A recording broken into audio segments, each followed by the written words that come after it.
Hello everyone, welcome back to another massive episode of English with Poise. I am Kabir, your host and video content creator. If you want to unlock the English language today, you have come to the right place. Today, we are creating a complete step-by-step masterclass on the most important words in the entire English language. We are talking about the 5 W's. These words are who, what, where, when, and why.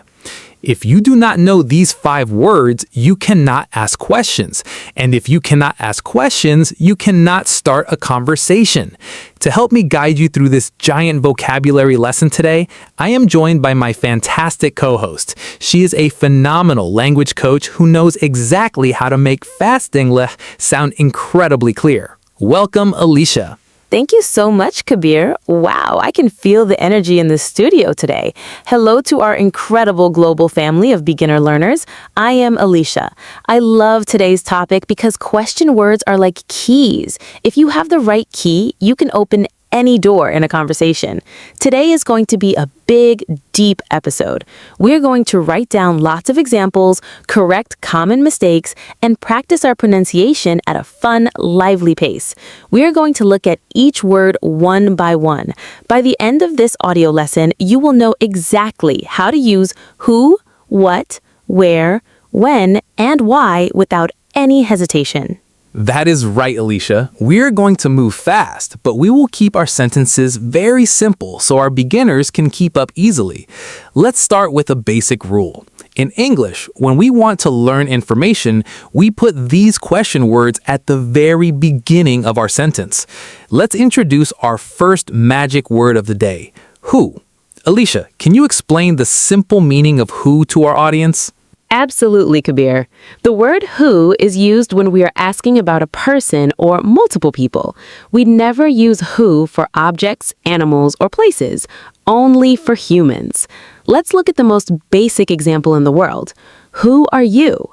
This is how you ask for someone's name or identity. Let's practice the sound together at home. Who. It sounds exactly like the letter H followed by an O sound. Who. Perfect. Let's look at some daily life examples using who. Imagine you are sitting in your living room and someone knocks on your front door. You cannot see through the door. What do you shout? You say, "Who is it?" or "Who is at the door?" Let's look at another situation.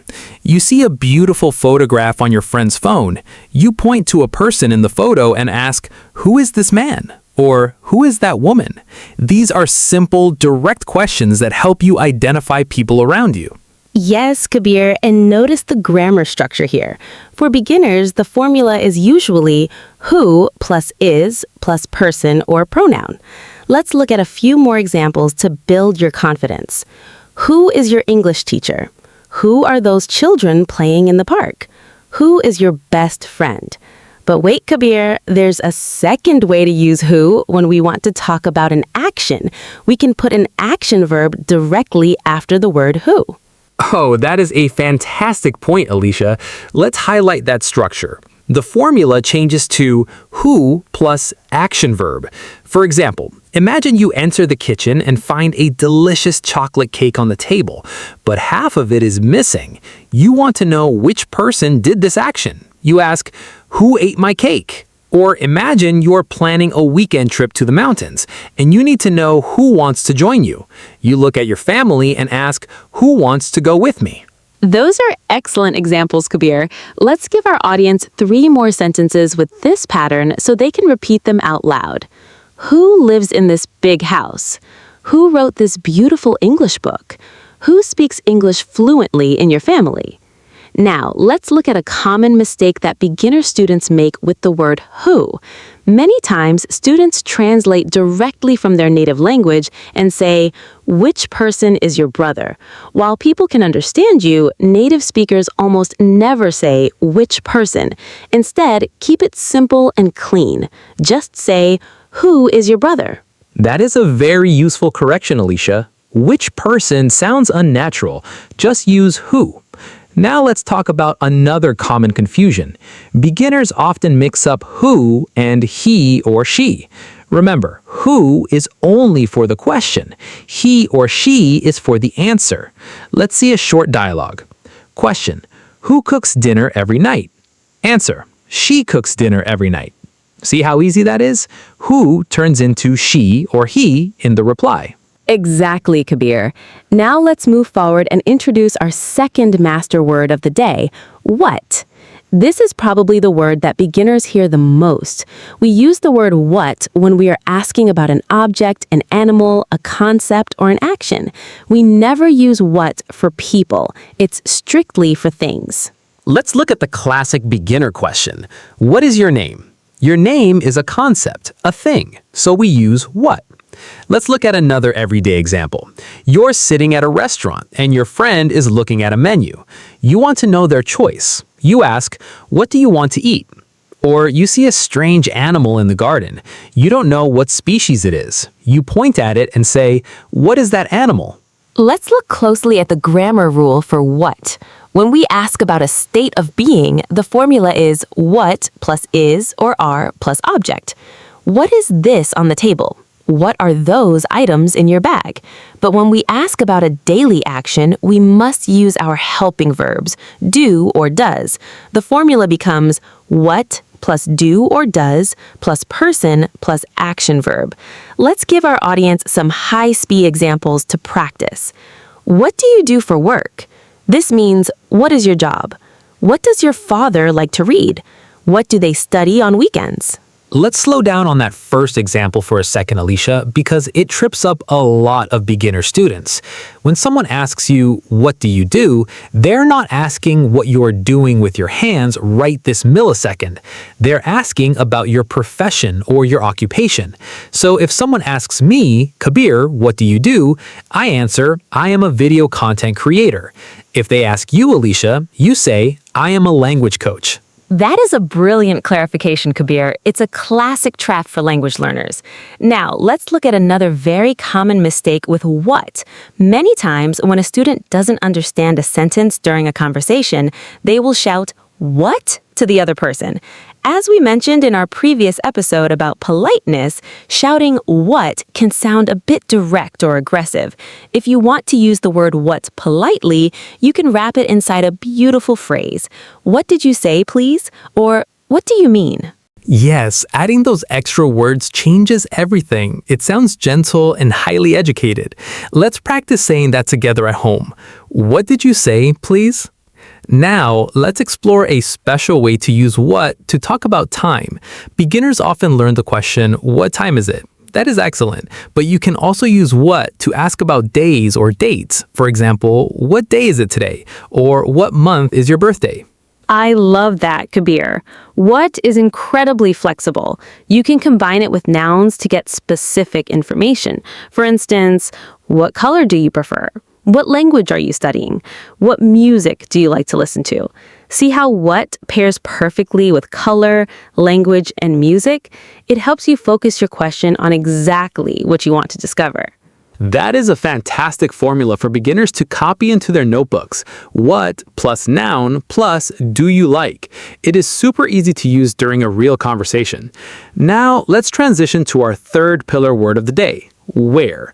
Alicia, tell our listeners the main rule for using where.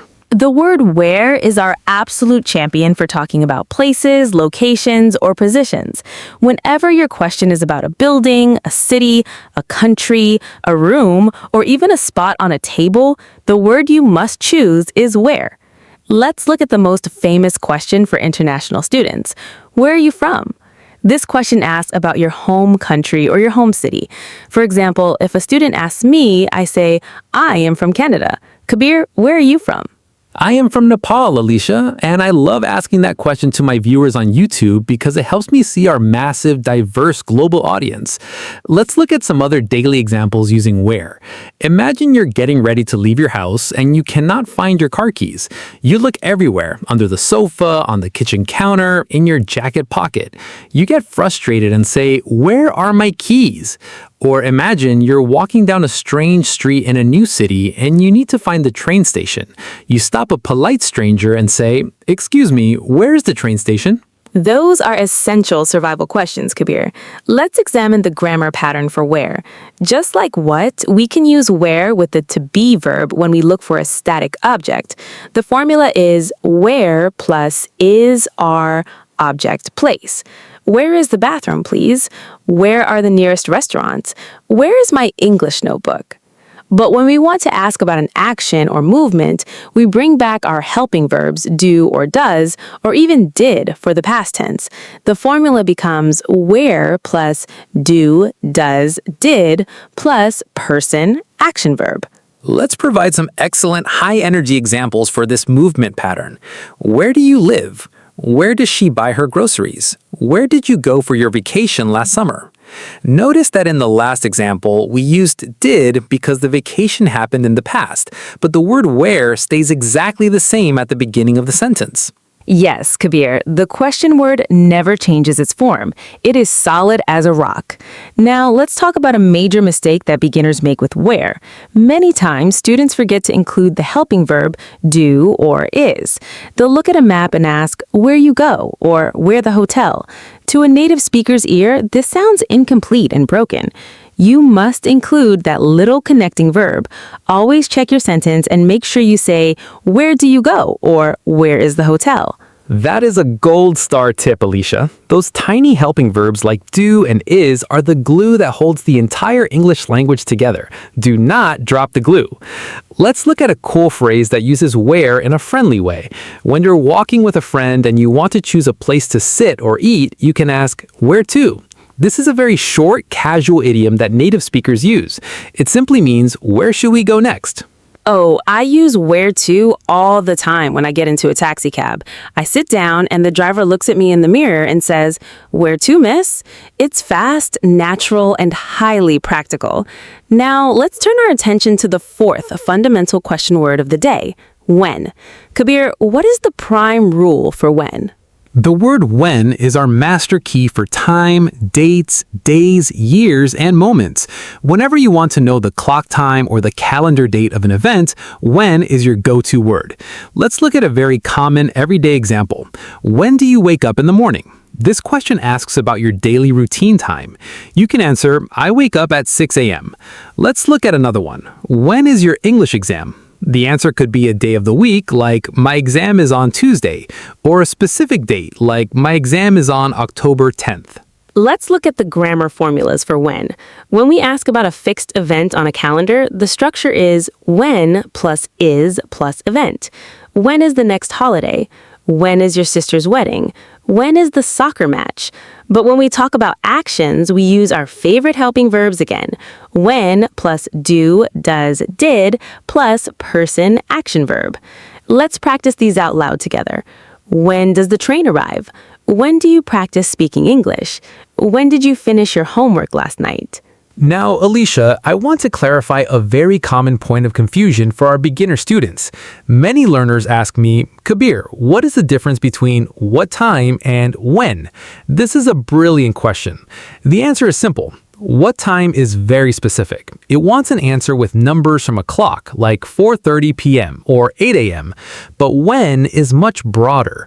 The answer to a when question can be a clock time, but it can also be a season, a year, a day, or a relative moment like soon or next week. Wow, that's an excellent explanation. Let's give an example to prove it. If I ask, what time does the movie start? The answer must be something like at 7:30. But if I ask, when does the movie start? The answer could be at 7:30 or after the commercials finish or in 10 minutes. So when gives the speaker more choices in their reply. Exactly, Alicia. It gives you more freedom. Now, let's tackle a frequent grammar slip that beginners make with when. When students talk about the past, they often forget to change the helping verb to did. They might say, when you arrived yesterday. Remember, because yesterday is in the past, you must use did. The correct fluent sentence is, when did you arrive yesterday? Yes, keep an eye on your timeline. Past events always require that trusty little word, did. Now, let's move to our fifth and final W word of the day. This is the word that helps us understand the hidden reasons behind everything in life. The word is why. We use why when we're asking for a reason, a cause, or an explanation. Whenever you want to understand the purpose behind an action, why is your tool. Let's look at a basic example. Why are you learning English? This is a question I love to ask our beginners. The answer tells us your motivation. Is it for a better job? Is it to travel? Is it to watch movies without subtitles? Another daily example could be, why is the baby crying? You want to know the cause of the tears. Is the baby hungry? Is the baby tired? Let's look at the golden rule for answering a why question. In English, almost every time someone asks you a question starting with why, your answer should begin with the magic word because. Let's see how they match together like pieces of a puzzle. Question, why are you closing the window? Answer, because it's very cold outside. Question, why did you call me late last night? Answer, because I lost my wallet and needed help. That is a beautiful formula for beginners to memorize. Why triggers because let's look at the basic grammar structures for why. When asking about an emotional state or a physical condition, the formula is why plus am, is, are plus person plus adjective. Why are you happy today? Why is he angry at his brother? Why are they tired after the meeting? And for actions, we use our standard pattern. Why plus do, does, did, plus person plus action verb. Why do you wake up so early? Why does she drink green tea every morning? Why did you buy that expensive phone? Let's discuss a common stylistic mistake that beginners make with why. Sometimes when a student is surprised or upset, they will say, why you do that? Again, they are skipping the vital helping verb. To sound natural, fluid, and correct, you must say, why do you do that? Or if it happened 2 minutes ago, why did you do that? Don't let your emotions make you forget your grammar glue. That is so true, Alicia. Keep your composure and keep your helping verbs. Now, let's look at a super popular and friendly phrase that native speakers use all the time. The phrase is, why not? This is a wonderful short expression. You can use it in 2 different ways. First, you can use it to agree to a fun suggestion. If Alicia says, Kabir, let's go get some ice cream after work, I can say, why not? It means, yes, that is a great idea. There's no reason to say no. Yes, I love using why not to say yes to adventures. But the second way to use why not is to ask for a missing reason when someone says no. For example, if I say, I cannot come to your party on Saturday, Kabir, you can look at me and ask, why not? This means, please tell me the reason why you cannot come. It is short, punchy, and very natural. It really is. It is an amazing conversational asset for beginners because it requires 0 effort to remember, but it keeps the dialogue moving forward seamlessly. Wow, Kabir, we have covered an immense amount of ground today. We have looked at who for people, what for things, where for places, when for time, and why for reasons. To make sure our beginner audience really locks this information into their long-term memory, let's do a high-speed review drill. I will state an answer, and Kabir, you tell me which question word matches that answer. Are you ready? I am completely ready, Alicia. Let's do it. Okay, first one. At 10 o'clock in the morning. That is a time, so the question word must be when. Perfect. Next one. In a small cafe near the city center. That is a location, a place, so the question word is where. Excellent speed. Third one. My older brother, John. That is a human being, a person, so we use who. Brilliant. Fourth one. Because I forgot my umbrella at home. Ah, I hear the word because, which means it's a reason. The question word is why. Magnificent. And the final one, a new blue pen and a notebook. Those are physical objects, things, so the question word is what. Tremendous job, Kabir. 5 out of 5. And to our listeners at home, how many did you get right? If you got them all right, give yourself a big pat on the back. You are doing a wonderful job with your education today. They really are doing amazing work, Alicia. Now, let's look at an advanced tip that is still very simple for beginners. Sometimes in real-life conversations, native speakers will combine these questions together when they are excited or curious. For example, they might ask, who went where? Or what happened when? Don't let these double questions confuse you. They're just a fast way of asking for two pieces of information at the exact same time. Oh, that is a high-level insight, Kabir. Let's give a quick example of a double question in a real conversation story so our students can visualize it. Imagine a boss walks into the office and hears that a big project is completely finished, but they don't know the details. The boss might look at the team and ask, "Wow, who finished what?" The team can answer, "Mary finished the report and David finished the presentation." See? One fast question gets a complete, organized summary of the situation. Exactly, Alicia. It saves a lot of time and it keeps the workflow efficient. Now, let's talk about another common habit that beginners need to fix. When students try to create a question, sometimes they use a raising tone at the end of a regular statement, instead of using a proper question word. For example, instead of asking, "Where is my phone?" they'll point to a table and say, "My phone is here?" While this can work with facial expressions, if you want to sound like a truly fluent and poised English speaker, you should always try to use your proper W words. It makes your language look organized and professional. That is a vital point, Kabir. Using the actual question words shows that you understand the structure of the language. It builds massive confidence because you know you are speaking correctly, not just guessing with your voice tone. Yes, confidence is like a muscle. The more you use correct grammar patterns, the stronger that muscle becomes. Let's introduce one more helpful tool before we finish today. When you want to summarize a conversation, you can use a beautiful beginner-friendly phrase that wraps up all your ideas. That is the reason why. Let's see how it works in a daily life sentence. I want to live in London. That is the reason why I practice my English pronunciation every single morning. This phrase is a gorgeous upgrade from simply repeating the word so or because at the start of every sentence. Oh, I absolutely love that phrase, Kabir. That is the reason why. Let's practice saying it together smoothly. That is the reason why. It sounds highly sophisticated, but the individual words are completely basic and easy for any beginner to utilize. Let's look at another example for our language learners. I want to pass my international university interview. That is the reason why I'm expanding my vocabulary today. This structure makes your sentences look deliberate, long, and beautifully connected. It really does, Alicia. It shows that you have moved past the absolute basic level and are now entering the intermediate territory with grace and poise. Now, let's summarize the major formulas we practiced today so our listeners have a clear, concise checklist in their minds before they go out into the world to speak. Who matches with people. Formula, who are you, who did that. What matches with things. Formula, what is this, what do you want.